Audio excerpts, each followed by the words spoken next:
하나님의 평강과 축복이 오늘도 이 새벽에 여러분과 함께 하시기를 주님의 이름으로 축원합니다. 오늘 시편 126편 1절부터 6절까지 말씀으로 기쁨 주심에 감사하자, 기쁨 주심에 감사하자, 이런 제목으로 말씀의 은혜를 나누고자 합니다. 우리가 사노라면 자신의 힘으로 해결할 수 없는 인생의 문제가 다가올 때가 있습니다. 내 힘으로는 도저히 해결할 수 없는 인생의 문제죠. 우리는 그때마다 자신의 연약함을 고백하지 않을 수가 없습니다. 왜 나에게 이런 일이 일어나는지 아무리 설명을 해도 짧은 머리로는 그 어떤 설명도 되지를 않습니다. 뭐 때문이지? 왜 나에게 갑자기 이런 일이 일어날까 고민하고 이해하려고 해도 이해가 되지 않아요. 엎친데 덮친다라는 표현이 있습니다. 이 관용구는 어렵거나 불행한 일이 겹쳐 일어난다는 뜻이죠. 우리는 일상생활에서 이런 경험을 조금도 하고 싶지 않지만 삶에서 이런 일들이 뜻하지 않게 일어날 때가 너무너무 많아요. 제가 여러 번 말씀을 드렸습니다마는 지금 이제 다니엘 21일 기도회가 지금 저녁마다 이렇게 진행이 되고 있는데 거기에 나오는 어떤 선교사님이 이런 간증을 하더라고요. 정말 미국 명문대학에서 교수로서 두 분 다 교수였던 거예요. 아주 잘 나가고 있는 그런 상황인데 하나님이 갑자기 주님의 일로 부르시더라는 거예요.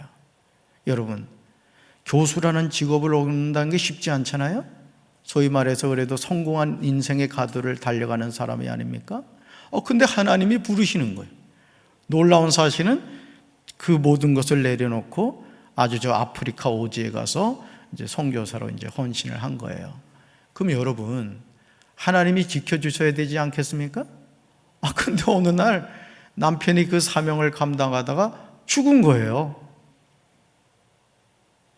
근데 이런 상황에 처음 보통 낙심하기 쉽죠. 아니, 하나님 너무하지 않습니까? 좋은 성공의 길을 포기하고 비아 돌로로사 고난의 길을 가는데 도와주지는 못할 망정 남편을 그래 데려가십니까? 원망하고 불평할 텐데 그러질 않았다는 거예요. 그러면서 이 아내 되신 분이 또 이렇게 간증하는 얘기예요. 하면서 자신도 선교지를 갈 때마다 자녀들에게 이른다는 거예요. 워낙 오지라서 이게 너와 너희들과 마지막 만남일 수 있다. 그렇지만 나는 이 주신 사명을 난 끝까지 감당할 거다. 그러면서 선교지를 간다는 거예요. 그래서 그 간증을 하면서 우시는데 제 가슴이 뭉클하더라고요. 사랑하는 성도 여러분, 여러분 가운데 말할 수 없지만 이런 고난을 당하는 분들이 있어요. 그냥 엎친 데 덮친 식으로 자꾸 어떤 일들이 일어나죠.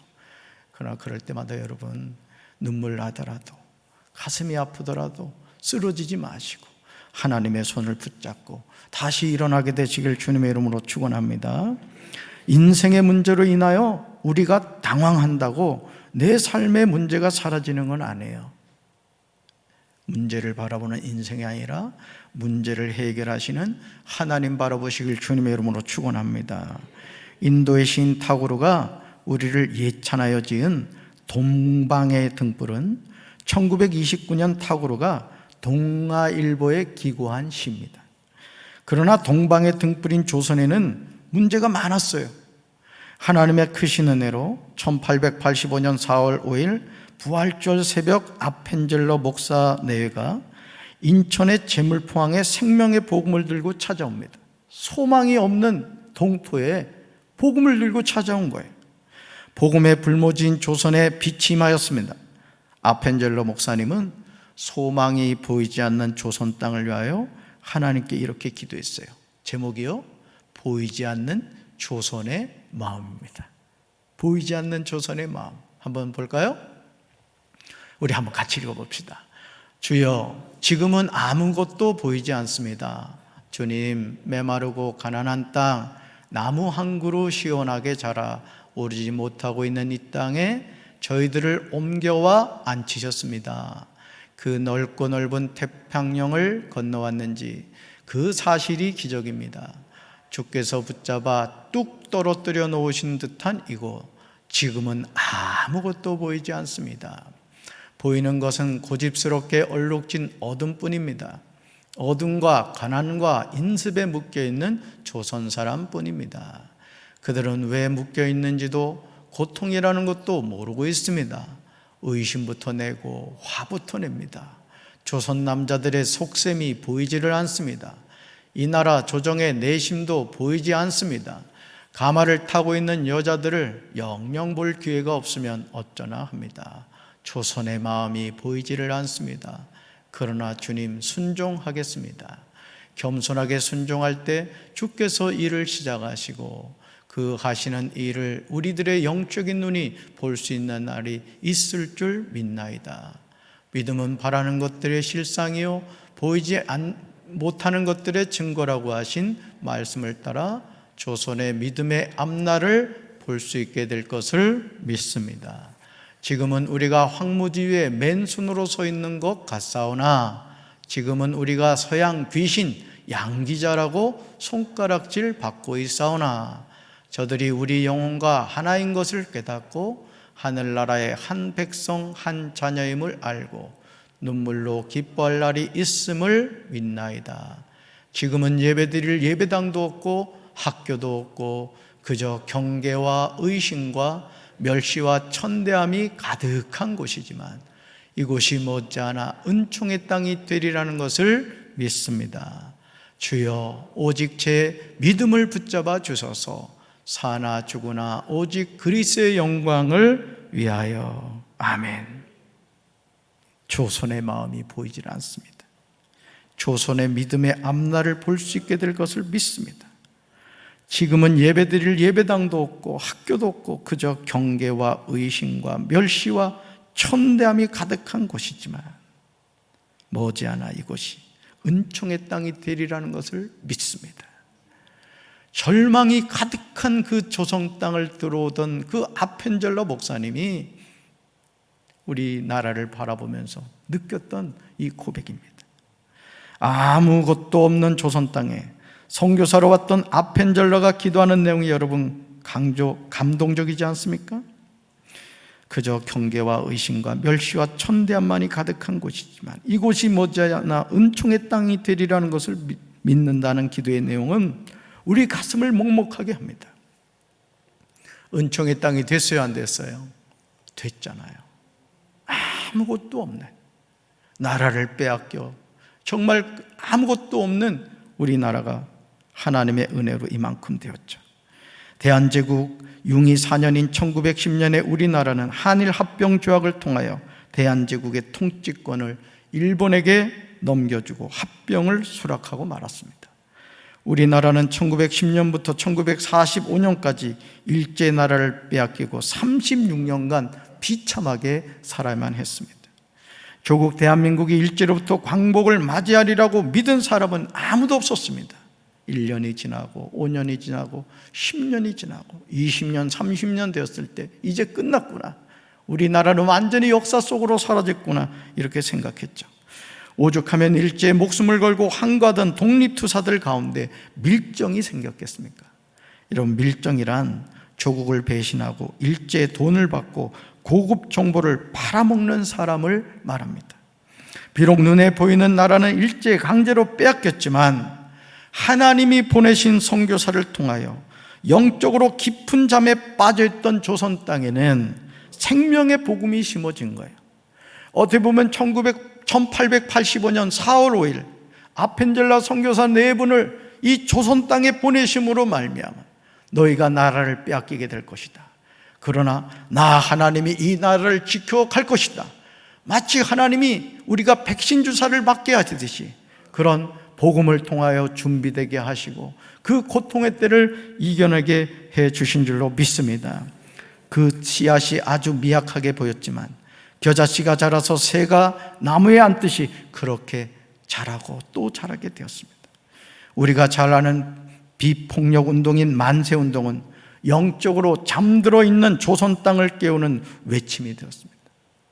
3.1 운동의 기수인 유관순 열사는 당시 매봉 감리교회를 출석하던 기독교인이었어요. 유관순 열사가요, 감리교회였습니다, 여러분. 유관순 열사는 아온의 장터에서 독립만세 운동을 주도했어요. 여러분, 사실 이 성경을 보면요, 이스라엘 백성들도 애굽의 노예 생활로부터 사실은 자유를 얻게 되었잖아요. 또 유다 백성들도 바벨론 포로로부터 어제 우리가 저녁에 말씀을 살펴봤지만 70년 만에 돌아왔잖아요. 그러니 여러분, 하나님께서는 억눌린 자, 붙잡혀 있는 자에게 참된 자유를 주시는 줄로 믿습니다. 마귀에게 붙잡혀가지고 죄인으로 살아가는 영혼들을 불쌍히 여겨서 말씀이 육신이 되어 이 땅에 오심으로 말미암아 진리가 너희를 자유케 하리라. 우리에게 자유를 주신 거예요. 아멘. 시편 126편은 1절에서 여호와께서 포로들을 시온에 돌아오게 하셨을 때 우리는 꿈꾸는 것 같았다고 말하고 있습니다. 이것은 우리나라가 1945년 8월 15일에 광복절을 맞이한 것처럼 이스라엘의 포로 귀환 사건은 예기치 못한 경이로운 일이었기 때문에 실제로 그 일이 일어났을 때 맛보았던 기쁨은 엄청났다는 것을 표현하고 있었던 거야. 그러니까 여러분, 뭔가를 기대하고 있었는데 그 일이 일어났을 경우에는 그래도 덜 감동이 되잖아요. 근데 전혀 기대할 수 없는 상황에서 어느 날 자유가 주어진 거예요. 얼마나 기뻤겠습니까, 여러분? 그 기쁨이 이 시간 여러분에게 함께 하시길 주님의 이름으로 축원합니다. 사랑하는 성도 여러분, 시편 126편 2절에 기쁨의 노래가 여러분의 삶에 가득하게 되시기를 주님의 이름으로 축원합니다. 하나님이 이스라엘 포로들을 조국 예루살렘에 돌아오게 하셨을 때 따라붙어 그들의 입에는 웃음이 가득하고 그들의 혀에는 찬양이 찼었습니다. 자, 그들의 입에는 뭐가 가득 차고? 웃음이 가득 차고 그들의 혀에는요, 찬양이 찼다는 거예요. 할렐루야. 그때 문나라 가운데서 말하기를 여호와께서 그들을 위하여 큰 일을 행하셨다고 했습니다. 여러분, 우리나라가요, 그 정말 가난하던 우리나라가 이만큼 먹고 살게 된 이유가 어디 있습니까? 어제 김진홍 목사님도 그 얘기를 하더라고요. 제가 어제 저녁에 김진홍 목사님 설교를 좀 들었는데 김진홍 목사님 얘기도 그 얘기를 하는 거예요. 우리나라 조국 대한민국이 이만큼 먹고 살게 된 것이 어디 있느냐 이거예요. 그것은 하나님의 복음이 이 땅에 들어옴으로 말미암아. 여러분, 기독교의 가장 중요한 게 뭐예요? 가르쳐 지키게 하라는 겁니다. 그러니까 문맹률이 사라지고 또 우리 청년들이 말이죠, 각종 분야에 들어가 가지고 기독교 정신을 가지고 일을 하니까 이 나라가 이만큼 세워진 거예요. 할렐루야. 여러분, 우리나라가 이런 은혜를 받은 겁니다. 하나님께 감사해야 될 줄로 믿습니다. 따라붙어 여호와께서 그들을 위하여 큰 일을 행하셨도다. 오늘 여러분의 삶에 이런 은혜가 함께할 줄로 믿습니다. 오늘 수능시험을 보는 우리 학생들에게 하나님이 큰 일을 행하실 줄로 믿습니다. 우리가 기도로 같이 협력해야 될 줄로 믿습니다. 포로로 잡혀간 이스라엘을 조국으로 다시 돌아오게 하심으로 그들에게 기쁨의 노래를 부르게 하신 하나님이 오늘도 저와 여러분에게 동일한 기쁨의 노래를 부르게 하십니다. 여호와께서 우리를 위하여 큰 일을 행하셨으니 우리는 기쁘지 않을 수가 없는 거예요. 그러니까 여러분, 항상 기대하며 사셔야 돼요. 소망을 가지고 사셔야 돼요. 하나님이 내 삶을 어떻게 이끌어 가실지 여러분, 하나님을 바라보는 삶을 사셔야 될 줄로 믿습니다. 2021년 올 한 해를 지나오면서 슬픔과 아픔이 가득한 때가 왜 없었겠어요? 여러분, 그래요 안 그래요? 많이 있으셨죠? 괴로운 순간도 많았을 거예요. 물론 기쁘고 즐거운 순간도 있으셨을 겁니다. 저 자신도 홍성에서 4년간 목회하다가 강경으로 와서 정말 열심히 목회했습니다. 그러나 때로는 울적한 마음이 들 때는 너무 힘든 거예요. 사람이 그럴 때가 있잖아요. 이 남자들도 나이를 먹으면 눈물이 많아진다고 그래요. 우리 아내분들 남편 속색이지 마셔. 가만히 있어도 눈물 나요, 사실은. 저도 가끔 이런저런 생각하면요, 우울해지더라고. 그럴 때가 있었어요. 그럼에도 하나님은 저의 입에 웃음이 가득하고 저의 혀에 찬양이 가득 차게 했어요. 감사의 고백을 하게 하셨습니다. 저는 이런 은혜가 우리 사랑하는 성도들에게 함께 하시길 주님의 이름으로 축원합니다.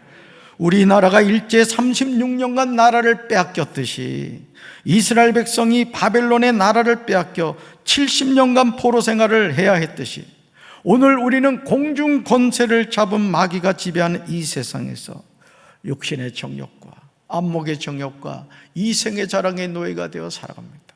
여러분, 하나님이 없는 인생을 생각해 봐요. 여러분, 이 시간 한번 생각해 보세요. 내가 하나님을 모르고 사는 인생이라면, 그런데 돈 많고 세상에서 성공하고 하는 일들마다 잘 돼요. 근데 내가 하나님 믿을까? 한번 생각해 봐요. 그럴 가능성 거의 없습니다. 우리가 인생에 고난이 있다 할지라도, 어려움이 있다 할지라도 하나님 그분이 내 아버지이신 것이 믿어지고 나에게 분명한 구원의 확신을 주시고 천국 백성으로 살아가게 하신다는 이 믿음을 갖고 있다면 여러분은 그 어떤 세상의 부자보다도 더 축복된 인생을 살고 있는 줄로 믿습니다. 이 세상에서 이런 암울한 삶을 살아가면서 우리가 기도해야 하는 내용이 무엇입니까? 시편 126편 우리 4절을 간구해야 돼요. 같이 읽습니다. 여호와여, 우리의 포로를 남방 시내들같이 돌려보내소서. 아멘. 이것은 인간의 힘으로 할 수 없는 일을 간구하고 있는 거예요. 하나님만이 하실 수 있다는 믿음의 고백을 하고 있습니다. 문자 그대로 포로 상태로부터 회복시켜 달라는 기도예요. 여러분, 우리를 얽매고 있는 게 많아요. 여러분 지금 뭐에 붙잡혀 살아갑니까? 왜 기쁨을 잃어버렸고 왜 감사를 잃어버렸습니까?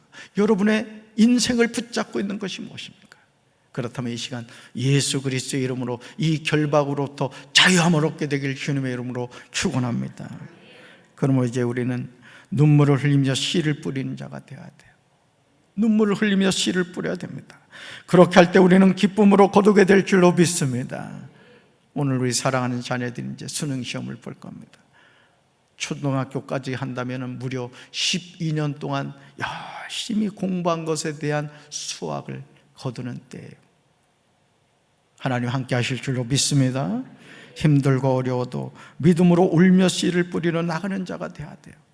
울며 씨를 뿌리는 게 뭐죠? 기도하는 겁니다. 말씀을 통해서 내 자신이 영적으로 충만해지는 거예요. 입술의 찬양을 통하여 하나님께 영광을 돌리는 것이죠. 자, 그러면 어떻게 된다고요? 따라합시다. 반드시 기쁨으로 그 곡식단을 가지고 돌아오리로다. 아멘. 근데 선행해야 되는 게 뭐예요? 눈물을 흘리며 씨를 뿌려야 돼요. 눈물을 흘리며 씨를 뿌려야 됩니다. 하나님이 주시는 기쁨은 세상이 주는 기쁨과 비교가 되지 않습니다. 오늘도 이 하루를 사시면서 기쁨을 주시는 그 하나님께 감사하시기를 바랍니다. 울며 씨를 뿌리십시오. 언제 거두게 될지 우리는 알지 못해요. 그러나 하나님께서 반드시 때가 되면 거두게 해 주실 줄로 믿습니다. 오늘도 이 하나님이 주시는 기쁨이 우리 살아가는 성도들의 삶에 충만하시기를 주님의 이름으로 축원합니다. 가슴에 손 얹겠습니다. 하나님 아버지, 눈물을 흘리며 씨를 뿌리는 자는 기쁨으로 그 곡식단을 거두리라고 오늘 말씀하셨습니다. 하나님 아버지, 우리가 무엇 때문에 기쁨을 잃어버렸습니까? 주께서 우리에게 주신 기쁨이 항상 우리와 함께 한다고 했습니다. 소망이 보이지 않는 조선 땅에 복음을 들고 왔던 아펜젤라 선교사 내외처럼 우리가 인생의 여정에서 소망을 잃어버렸을 때 복음의 기쁨의 씨앗을 눈물을 흘리며 심어가는 믿음의 장부들이 될 수 있도록 주여 도와주시옵소서. 오늘 다시금 간구하오니 수능 시험을 보는 우리 자녀들에게 하나님 지혜와 능력을 허락하여 주셔서 최선을 다하여 아름다운 열매를 거둘 수 있도록 주여 도와주시옵소서. 우리 사랑하는 성도들도 눈물을 흘리며 씨를 뿌려 기쁨으로 곡식단을 거두는 삶을 살아갈 수 있도록 주여 축복하여 주시옵소서. 심는 이나 물주는 이나 아무것도 아니로되 자라게 하신 분은 하나님이신 것을 기억하며 오직 주 바라기가 되게 하여 주시옵소서. 오늘도 부르짖어 기도하다가 하늘 문이 열리게 도와 주옵소서. 축복하여 주시옵소서. 이제는 우리 주 예수 그리스도의 크신 은혜와 하나님 아버지의 한없는 사랑과 성령님의 교통하심이, 기쁨을 주시는 하나님께 감사하며 살기 원하는 사랑하는 주의 백성들 위해 이제로부터 영원토록 함께 하시기를 간절히 축원하옵나이다. 아멘.